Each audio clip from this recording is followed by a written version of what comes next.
Hello, hello, hello, Fed Phoenix fam. So, today I would like to make a video discussing federal prison camps. Okay. I get a lot of questions about camps. Obviously, I did my time at a camp. Part of my voice, I'm a little under the weather, I'm a little sick. And camps are there's more to it than what it appears. First off, you don't go to a camp simply because you have a nonviolent crime. You don't go to a camp simply because you got a 5-year sentence. There's a lot of factors that go into this. The main factor, of course, is your housing classification. This is going to be based upon, a lot of things. Do you have a history of absconding or of AWOLs and other, in your current or in previous legal situations? Do you have a history of violence? Are you sentenced? Usually, some people in camp do have over 10 years, but you got to keep in mind that you end up doing basically 10 months for every year of your sentence if you don't lose good time in the Fed. So, for example, if you have what is it, a 10-year sentence, you would do 8.5 years. So, to be expected to serve 10 years, I think you need to actually have a 12-year sentence, I think is maybe like a 13, 14-year sentence. I don't know. Whatever the math is, but basically, are you expected to actually serve with good time credit, 10 plus years? Usually, if it's going to be over 10 years, you don't necessarily start at a camp. You might start at a medium or a low and then have to kind of work your housing points down. There are some exceptions. There are some people that have, 15-year sentences and started a camp. Generally, these are people with little to no previous criminal history. These are nonviolent offenders, usually victimless crimes, or the victims were of a financial nature, not like a physical harm nature. Um, and then some things that you need to consider if you're expecting to go to a federal prison camp. Nearly all camps are working camps. I have heard that in the federal prison system there are some non-working camps, camps where it's not required that you have a job on camp in order to be a resident on camp, not be sent to a different facility. The camp I was at, Outerson, was a working camp. Everybody had a job. Everybody worked. Um, and if you're thinking, oh, well, at least I can save my money, right? I can't go to the mall or shop online. Most months I made roughly $5, maybe less with my prison job. So, and I think the pay was 12 cents an hour for my job. Different jobs have different pay. So, and if you have a financial repayment plan, an FRP, if you owe any kind of restitution or whatever, this money will be taken out as well. So don't expect to, if your prison job allows you to cover your necessities while you're incarcerated, you're doing really good and better than a lot of people in a working camp. As far as your income and you're making enough money to sustain your self situation. So having said that, um, there are satellite prison camps, and then there are what I call compound prison camps. The most common type of prison camps are compound prison camps. What I mean by this is you will have a prison compound, right? Where there's a camp and a low, or a camp, a low, a medium. I think there are a couple federal prison compounds, and some of these are all female. None of the actual facilities are co-ed, but I think some of the compounds are. So, for example, you may have a compound where there's a men's camp and a men's FCI and a women's camp and a women's low, all in the same compound, like that kind of setup. There's going to be no, outside of like a halfway house, there's going to be no situation where you're really going to be in a federal prison with people of the opposite gender. That's just not, so any hopes and dreams that may be associated with that.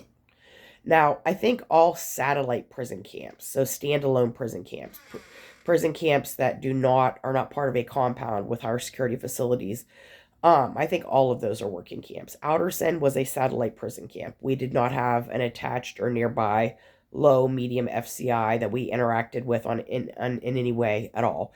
There are a lot of federal prisons in the state of West Virginia. Um, but Outerson was a standalone. It was a satellite facility. Now, you may be thinking that if you're a person who, due to psychological conditions or physical conditions, cannot maintain full-time employment in the free world, you may be thinking that, oh my gosh, how would I not get into trouble at a prison camp, working camp, because I can't work 40 hours a week and 9 to 5. And so why be disciplined? Why be disciplined and sent away while I lose good time? These are very real concerns, and they're very valid concerns for a lot of people. At the camp I was at, I would say there was a reasonable percentage of people who would not be able to maintain a full-time job in the free world, but were in fact prison workers. A lot of these people, they get jobs where they can kind of floof about. Particularly those with psychiatric illnesses. You might get a job in what we called cottage maintenance, which was, basically the inmates who clean the living quarters. And these jobs, depending on who you know and who likes you and what title you have and that kind of thing, you may have a job where you just sweep a hallway a couple times a day or mop a hallway a couple times a day. You may have a job where you're scrubbing showers or toilets multiple times a day. That particular job title, at least in the camp I was at, the intensity and the expectation of your work, your actual work assignment, varied greatly. Some people were really kind of just worked very intensely. Some did next to nothing or nothing and still got the same pay. My job was I worked in religious services and I was a clerk. Now, some of my concerns with being at a working camp, right, was I have some health issues, some chronic health issues, and amongst that are I have no cartilage in my knees. So in the free world, I get gel injections, and I have degenerative disc with arthritis and bone spurs on my spine. And for that, in the free world, I frequently see a chiropractor. I get epidural injections in my spine as a pain management effort. They're blockers, pain blockers. None of this was available to me in prison. So by the time I had spent 16 months in a very physically demanding, environment, when I came home, I was in constant, intense pain. And at the prison I was at, if I didn't want to get in trouble and or sent off, I had to participate in a work assignment. And you may be asking yourself, well, how the heck did you do that? First off, I knew that I needed a job on the upper compound, right where the housing units are. So that way I could minimize the amount of hikes I had to physically make down the mountain and up the mountain, which is about a mile round trip. And about a third of which was up what they called Hallelujah Hill, which is a very steep incline that we had to go up. The warden at the time insisted, in fact, that in order to get back to the upper compound from the lower compound, we took Hallelujah Hill by foot. And even though it was documented, the physical issues I had that made this not very plausible for me, and on some days not even possible, um, I was not given any accommodation. None. It was like, hey, oh well, do what you're told to do or get in trouble. These are your options. So I knew I need to have a job on the upper compound. So when I was in incredible pain and mobility was an issue, I would not lose good days by getting disciplinary write-ups for not complying due to an inability, because that will happen in prison sometimes. Sometimes people get wrote up and get disciplined for things that are completely beyond their control. And this is just part of the crap that you're going to deal with in the injustice system. Um, so initially at Alderson, at least when I was there, typically what happens is within a week or two, you get placed in CDR, which is the chow hall, which is on the lower compound. It's the kitchen. And you have a job there that requires you to sit and or stand for hours on end. Um, I physically, especially without the proper medical care that I need, which I wasn't getting in there, that's nearly impossible for me at times. And I knew this. So what I also knew is one of the people who ran the kitchen, who was not an inmate, that had a lot of say over who worked in the kitchen and what job they had, and that kind of thing, was very particular about not having any liabilities, unnecessary liabilities, as far as the inmate staff. Knowing this fact, I very intentionally um, for my own survival. This was not oh, I was manipulative. Ooh, yay, look at me. I got one over. No, no, no, no, no. It wasn't about that. It was literally about I have to get through this and I have to minimize disciplinary, issues as much as possible to get home to my family as quickly as I can. And to, of course, have access to reasonable medical care again. So I did intentionally very much play up the fact that I have a seizure condition. And I mentioned to her on multiple occasions, very subtly, that I had some concerns that if I had a seizure while working down there, that it would be, I would potentially suffer serious harm because you're around sharp objects and hard surfaces, and that it would hinder the functionality of the CDR of the chow hall. And because I did this, see, you'll find a lot of people when you're the underdog, when you're the person when you're the inmate, when you're not a guard or a staff member, when you're looked at as subhuman or as a problem or as a bad guy, you will find that when things are your idea, you know, the people in positions to do the right thing or to make choices will often want to go against what you're wanting or wanting to have done.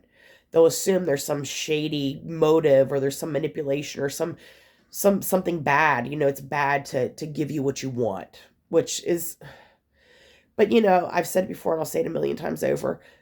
For the most part, these people cannot see us as humans because if they did, they could not treat us the way that they do, and they could not effectively perform their jobs. So, so I knew that this person in this position needed to believe that it was their idea that I leave CDR in order for me to get out of CDR. Otherwise, I would have been there. I think it's like a 40 or 60 days you have to do in CDR.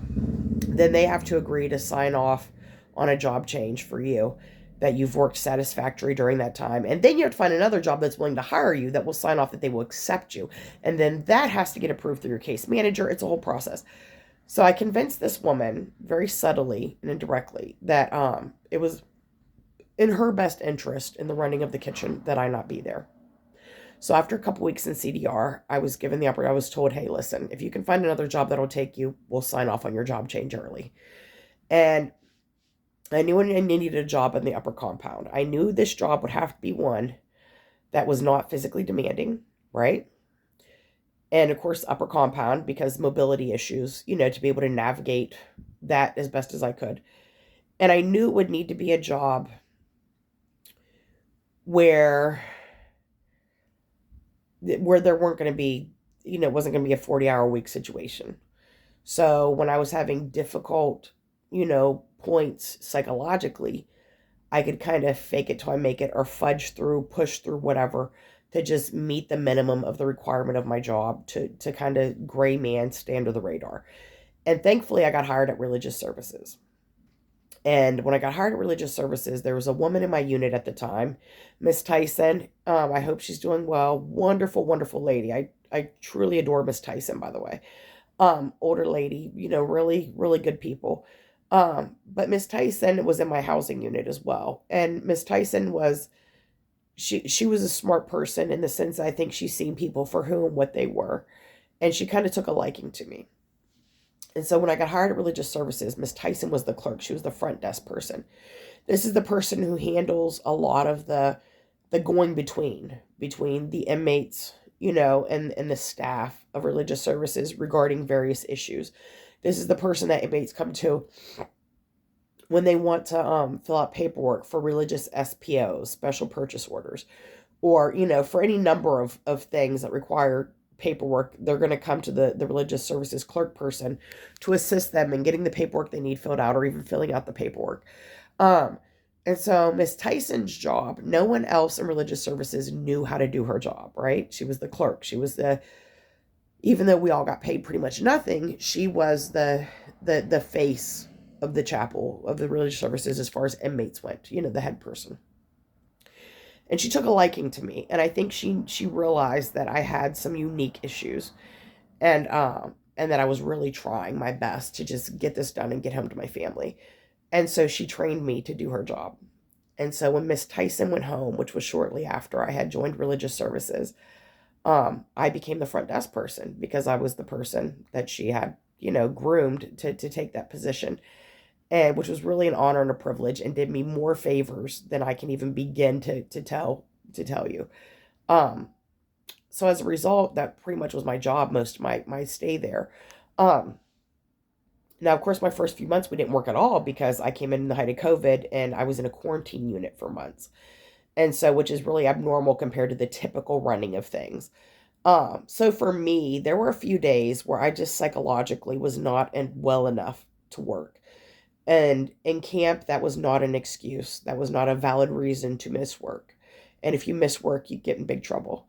And on those days, I would go to my supervisor and I would play up my physical ailments, my physical pain. I would say that I've been throwing up, or I had stomach issues that were, raging, because I knew I couldn't do it. And I knew if I said psychologically, I can't do this today, I haven't been able to sleep in 4 days because of my psychological, situation. And I just can't function well enough to do this. I knew that I would be shown no sympathy or understanding, no compassion. And I would be told, do your job or get a write up, and possibly lose your job and get booted back to CDR, or get kicked into some crap job that's going to be even more demanding.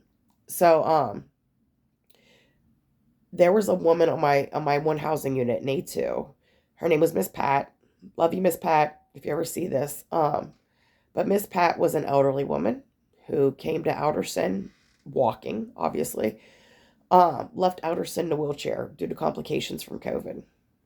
And I mean, I know she could stand up and walk short distances, but I don't think she ever had or will regain the level of mobility she had when she came to prison. But Miss Pat's job, who was wheelchair bound, was a cottage maintenance job, but her job was simply to wipe off the two water fountains in the front of the unit, which she almost never did. And she got her pay every week. And I think that she was given that job by someone in a position to give her that job, non-inmate, who knew that she had serious limitations and didn't want to see her penalized for that, and kind of took sympathy on her. So you will have situations in prison where, if you're at a working camp, or if you have physical or psychological limitations, where there will be someone who has a heart, or enough consideration or respect for you to give consideration to that. But more often than not, if you look fine on the surface, um, your expectation is going to be to perform accordingly. And if you can't, you have to find ways around that so things appear to be the way that they're expected to be.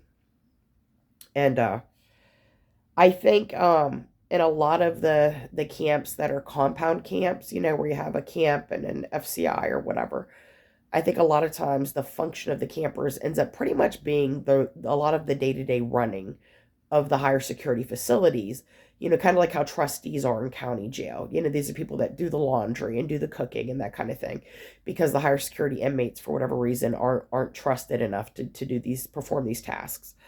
Um, I think there's a lot more room to get into trouble in a federal prison camp that's in a part of a compound, because in a satellite camp, I mean, it's just us. We're self-sufficient. We're maintaining our own facility, but there's no higher, we don't have any special privileges or different freedoms or privileges that another group of inmates that we closely deal with do not have. And I think that's where a lot of campers and compound camps get into trouble, because, like at the camp I was at, we were allowed to have tucking needles, which are used for crocheting. I could definitely see, if we were a compound camp where a higher security facility inmates might be wanting to buy these kind of items from us. And there are people who, either because they just like to do what they can do and see what they can get away with, or people who truly need the income to survive. But there would certainly have been people that would have taken them up on any interest in things that we have access to that they don't, in purchasing them. Um, and I think that that's a huge pitfall if you're in a satellite, or not a satellite, but a prison camp that's part of a compound. I think there's going to be a lot more pressure and a lot more risk and a lot more liability, just because of the environment, because you have mixed security level. You're dealing with closely people of higher security levels, and that have different roles and different parameters, and they know that you can be beneficial. So in retrospect, I'm glad that I was at a satellite camp and not a compound camp, for sure.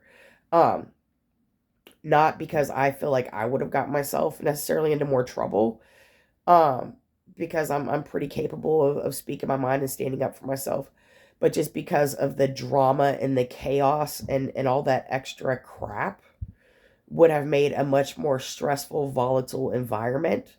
And I know in the camp I was at, they were very big on mass punishment. If they didn't know who did something, everybody got punished. If they knew who did something, a lot of times still everybody got punished. And I think there would be a lot more to punish. A lot more opportunity to for people to get into trouble and for there to be mass punishment. Unnecessary, oppressive mass punishments handed out more regularly in a compound camp. So, these are just things to think about and consider. I know most people at sentencing are going to ask their judge for a recommendation to a particular facility. The reality is that recommendation is all good and well. I had a recommendation. I think most people in prison did. Ultimately, that decision is made by Grand Prairie, the Computation Designation Center in Grand Prairie, Texas. Your judge's recommendation holds zero weight in any of that. I mean, it just really it's nice on paper, but it means nothing at the end of the day. They're going to put you where they need head count for your security level. If you're wanting to know if you're going to be a camper, I think the two things that will most likely help you figure that out is one, where you want pre-sentence or pre-trial release. Now, not all campers were, but I've not personally known anybody who didn't go to a camp that was. I have heard of people who were on pre-trial release that went to higher security facilities ultimately. But my personal experience, and I've talked to a lot of people that have done a time in variety of institutions and security levels. I've yet to personally interact with a person who was able to be on pretrial release and did not do their time in a camp. So if you're on pre-sentence or pretrial release, that's probably a good sign that you're likely going to be a camper, especially if you're doing that without an anklet on. Another thing you can do is go to the BOP risk assessment, the recidivism risk assessment or risk assessment pattern tool. Figure out your pattern scores. You can use this to find out your pattern scores. You have two pattern scores, a violent pattern score and a general pattern score. If both of those are minimum, you're going to a camp, most likely. If one's a minimum and a low, there's a decent chance you're going to a camp. If both are a low, maybe you're going to a camp, maybe you're not. Um, I would assume you're probably going to go to a low. Your pattern scores don't determine your housing designation, but I have found that a person's pattern scores and their housing designation often do correlate. They seem to kind of line up pretty steadily most of the time. So those are my thoughts. Another thing about a camp that was interesting is the prison environment, the culture is your minimum security. Our prison didn't even have like high fences and barbed wire, none of that nonsense. The guards showed up in mossy oak hoodies and jeans and hey dudes. They didn't even wear uniforms unless we were having some kind of inspection or walkthrough through some outside higher entity. So you will find that the culture at camp amongst the inmates is a lot more laid back, and the guards. But because it's not a dangerous environment, it becomes a petty environment. And so the inmates entertain a lot more petty crap than higher security facility inmates will entertain, because people know they're not going to get stabbed in the neck. So they're more likely to run their mouths and to start crap and to steal and to tell on each other and all kinds of stuff. And the guards, because they have no real risk for their safety, will now nitpick and be very petty about disciplinary infractions and excuse me, things that in higher security facilities would just be ignored or overlooked by the guards as insignificant or not worth their time. These people will zoom in on and nitpick apart. So expect a lot more petty in a camp. But that's a small piece of the price you'll pay for the reward of having more freedom and having a greater safety level.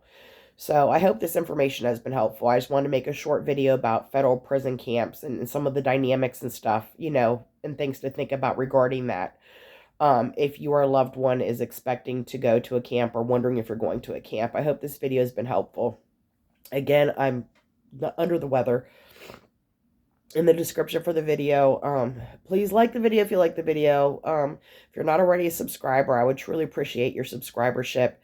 And the description of this video will be my email if you'd like to reach out to me personally. I don't charge people a dime to help them or advise them in these situations, you know.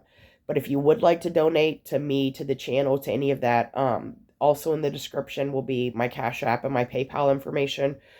I have a merch line. The link to that will be in the description as well. And I'm currently working on my first book, which will be a memoir about my 16 months in federal prison. And I'm hoping to have that published through Amazon KDP next summer-ish, summer, fall, I don't know.